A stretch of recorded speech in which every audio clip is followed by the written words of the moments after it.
Does that add more urgency to your team? Does it shift the timeline at all with Caitlin and her recovery? It doesn't really shift anything with Caitlin. I think it continues to be, the most important thing is that she's 100% when she's ready to come back. The timing, it's never ideal, but her long-term health and wellness is the most important thing. With her being the competitor she is, Yeah. kind of younger player, is that something you and the medical staff just kind of reiterate with her? Just, hey, it's okay, take your time, there's a big picture we got to think about here? Yeah, and I think just the experience throughout the year, trying to come back and come back quickly, has also taught her, that she needs to make sure that she's 100%. And yes, every competitor wants to play.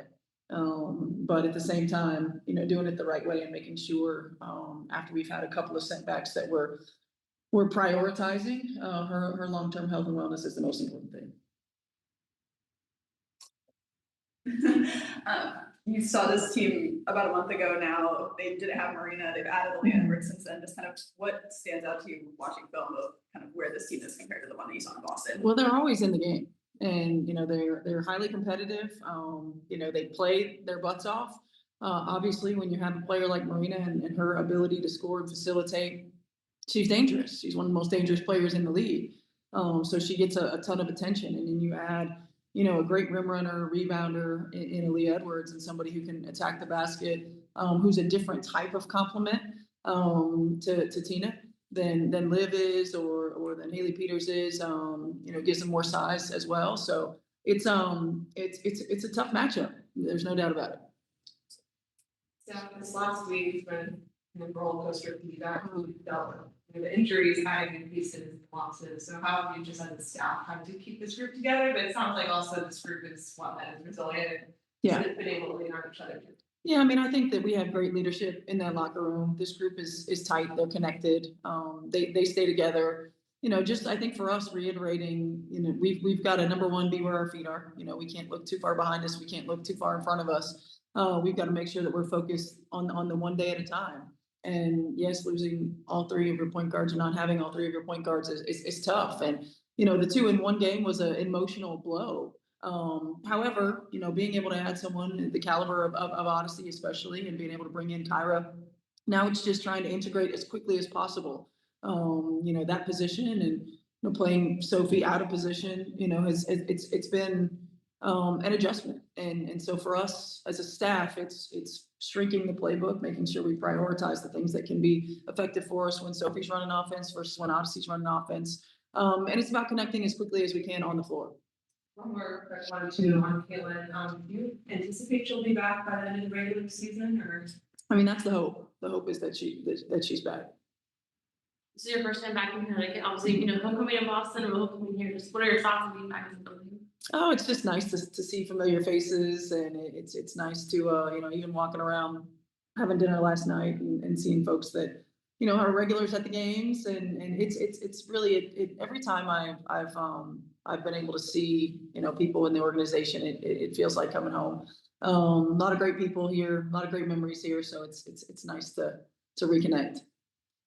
You talked a little bit about Odyssey, but just a little bit more on her, with someone of her caliber, her experience, how she can even acclimate into the system. Yeah, I think the first couple of days, she was a little nervous. First game, I think you could see a little bit of first game jitters. She was a little hesitant, and and just having a conversation with her, like we need you to be you. Like that's why you're here. Aggressive to the rim. Creating for yourself and others, getting into players on the defensive end of the floor. There's a reason that we wanted her. I thought in the second game and in the practice prior to, she was a lot better, a lot more aggressive, and we need her to continue to hunt those opportunities, get downhill, get to the rim, create for herself, create for others.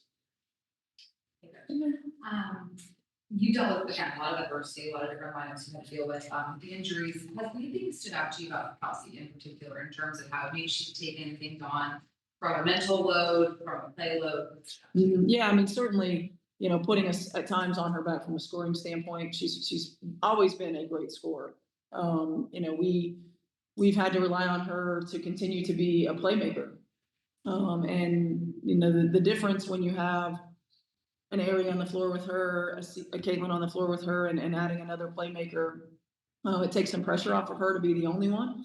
Now hopefully with Odyssey in the lineup as well, that can take some pressure off of her to be the only one. But, her ability to be a primary scorer, I think her facilitating has been, the one thing that she's done a lot more of, I would say, in the absence of our 2 point guards. I think it was the first game back, she had 8 assists.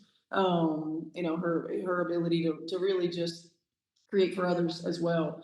There's a fine balance sometimes because we need Kelsey to do what she does best, to score the basketball. But she's going to see a lot different defensive coverages without those other guys on the floor. And so we've got to do a better job of kind of diversifying her looks, making sure that she can still get some high percentage ones. But she's put us on her back a lot. With Kelsey, you mentioned last game, the other players before kind of staring around watching a little bit, trying to wait for it too much. Is that mental fatigue? Because it seemed like you guys were moving the ball around really well and getting everybody involved. Is that just natural human nature, mental fatigue again, or what do you attribute that to? Yeah, I think some of it is just, not having that player or two, the point guard, on the floor that brings us together and kind of gets that, hey, like once we give it up, this is what we're doing.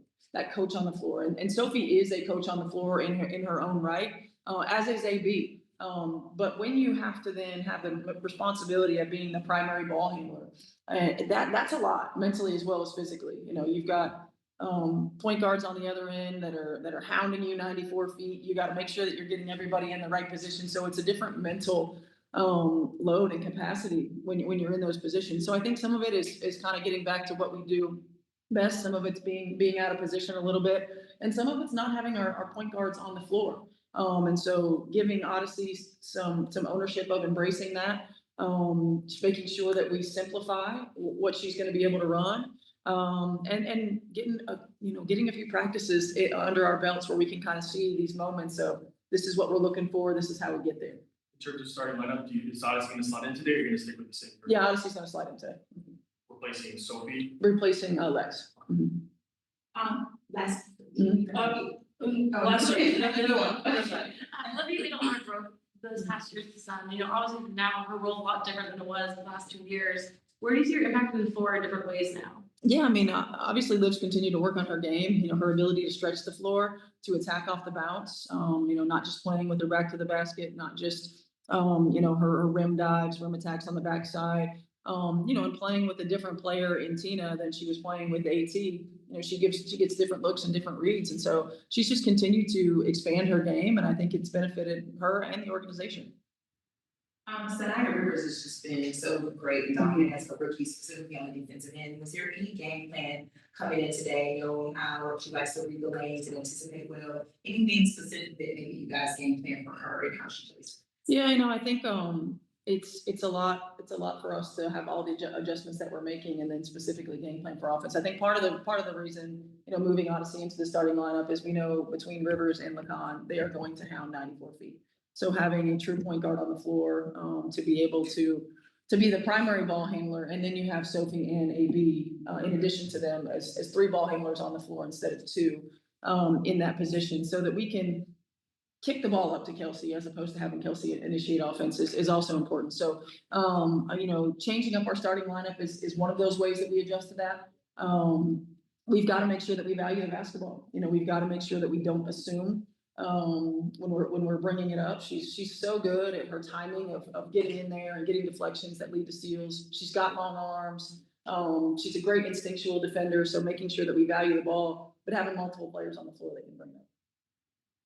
You've mentioned how your team's been resilient throughout the year. Is there another tier you think you can get to in this last 10 games? I think so. Every time that there's an adjustment that has to be made with particularly a player going down, and now with the 2 going down, it takes a little bit of time. And we had a lot of games in a short period of time. So, now that we have an opportunity to get some practices under our belt with this new group, it's always a little different if that's a wing player or a post player, right? But when it's your primary ball handlers, I think it takes a little bit of time and practice. So I think there is another year that we can get to. Having an opportunity to get into practice and work on it together is going to be helpful. Thank you.